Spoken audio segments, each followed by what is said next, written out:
These frequencies, technologically driven, live in this Wi-Fi world now and all the phone masts and all the rest of it. These technologically generated frequencies are scrambling the balance of the human electromagnetic electrical communication systems.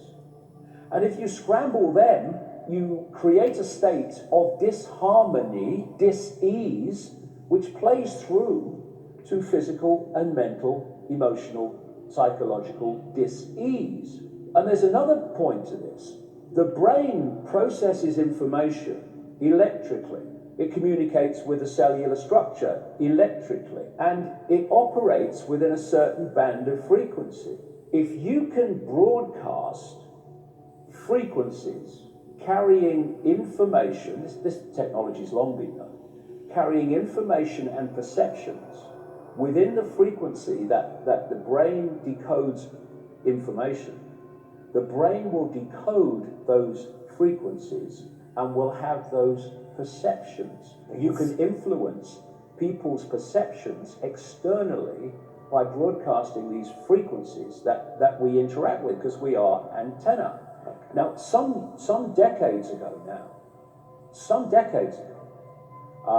there was a guy who worked out the frequencies of different emotional states. This is long ago. I mean, it's very, very sophisticated now. So every thought, every emotional response is a frequency. It generates a frequency, and it is of itself a frequency. Hate is a frequency, and it's different to love. You know, when you are in a room and there's lots of aggression and conflict and hatred, you feel it. What do people say? Oh God, you can cut the atmosphere with a knife in there. That is because the frequencies of hate and conflict have been so generated, they have changed the electromagnetic field of the room. Okay, so 5G is going to be weaponized against us potentially. Yeah, but the point being that they worked out the frequencies of various emotions, including rage and what have you. And basically, they can play across a community these frequencies without anyone knowing. And it starts to have an effect. And it starts to build rage. It starts to build anger. And people might not realize why they're feeling it. They start feeling. And then what they do is they trigger that with an event. Maybe, some guy is attacked by the police or something, or somebody's arrested for something they didn't commit. And now there's the trigger.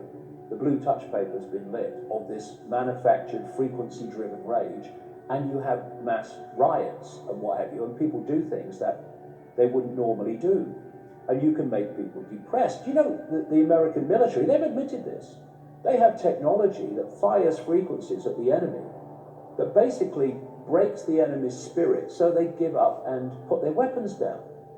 This is the technology we're dealing with. Now you take that into account and then you think of 5G. First of all, 5G doesn't travel well because of the nature of its frequency.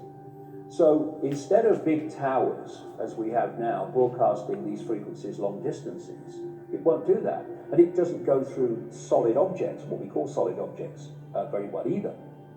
So to overcome that, there are going to be boxes broadcasting 5G, this weapon, down every street, all over the world. You're talking phenomenal numbers of these boxes, broadcasting like on the lamp standard outside your children's bedroom and stuff, broadcasting this stuff.